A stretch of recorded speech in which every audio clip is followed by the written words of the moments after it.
Assalamualaikum warahmatullahi wabarakatuh.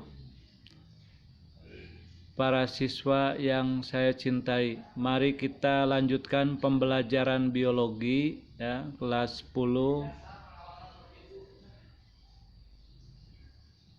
tentang Kingdom Protista atau bab Protista ya. Sebelum belajar, mari kita diabsen dulu semuanya ya.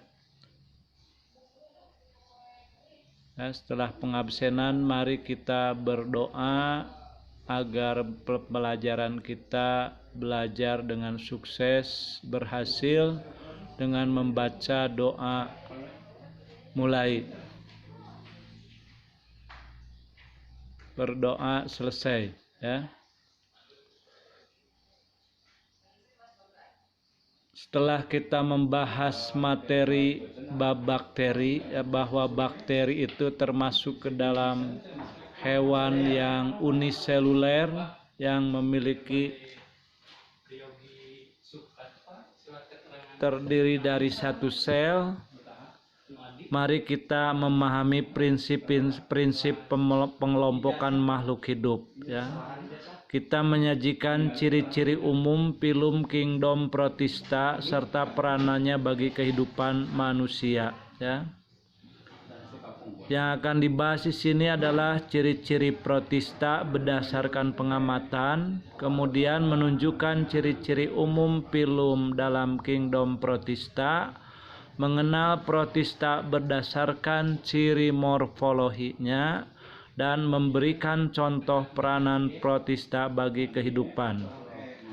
Ciri-ciri umum protista pada umumnya bersifat ekariotik, uniseluler, habitat di tempat base.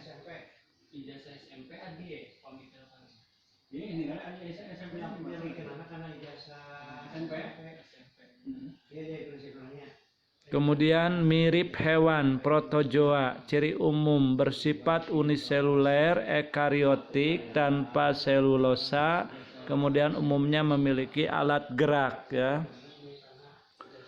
Rhizopoda atau Sarcodina bergerak dengan kaki palsu atau pseudopodia, kemudian susunan tubuh amoeba ya. Membran sel berfungsi sebagai pelindung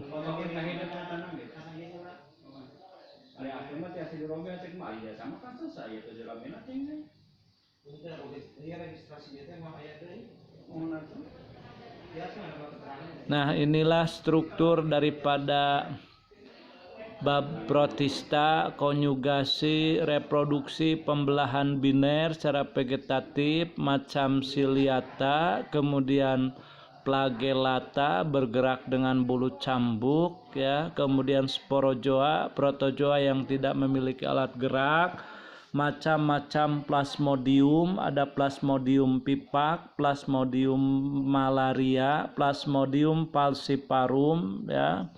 Kemudian reproduksi plasmodium, ini uraiannya. Kemudian berikutnya adalah Glenophyta, mirip hewan bergerak bebas diantaranya ya. Kemudian Rhodophyta ya, contoh spesiesnya Genidium ya. Kemudian berikutnya Paophyta atau alga coklat atau pirang. Nah, ini contoh-contohnya. Chrysophyta, alga keemasan, reproduksinya membelah diri, fragmentasi, dan konjugasi ya. Itu sudah paham mungkin arti-arti itu. Kemudian protista yang mirip jamur lendir, siklus hidupnya begini ya. Kemudian berikutnya ada yang termasuknya kelas Oomycota ya, kemudian reproduksi generatifnya secara ogami ya. Kemudian berikutnya contoh-contohnya adalah Spraglonia, Phytophthora, Pythium debarinum, kemudian Plasmora piticola ya. Nah, inilah uraian dari bab-bab protista ya. sebagai hewan mikroskopis yang bisa dilihat dengan hanya menggunakan mikroskop atau alat-alat pembesar. Nah, mari oleh para siswa dipahami ya, dibaca dengan jelas. Kalau tidak ada yang kurang mengerti, tanyakan pada Bapak ya. Saya ulangi bahwa bab protista ini dibaca dengan jelas, paham ya, dibolak-balik. Kemudian kalau ada materi-materi yang tidak mengerti, tanyakan kepada Bapak ya. Untuk tugasnya bab protista, Bapak menyuruh mengerjakan tugas pada buku paket halaman 112,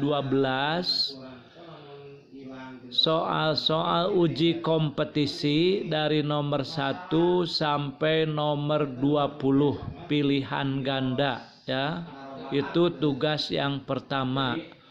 Tugas yang kedua yaitu halaman 114, soal-soal esai dari nomor 1 sampai nomor 10 dikerjakan dengan baik ya.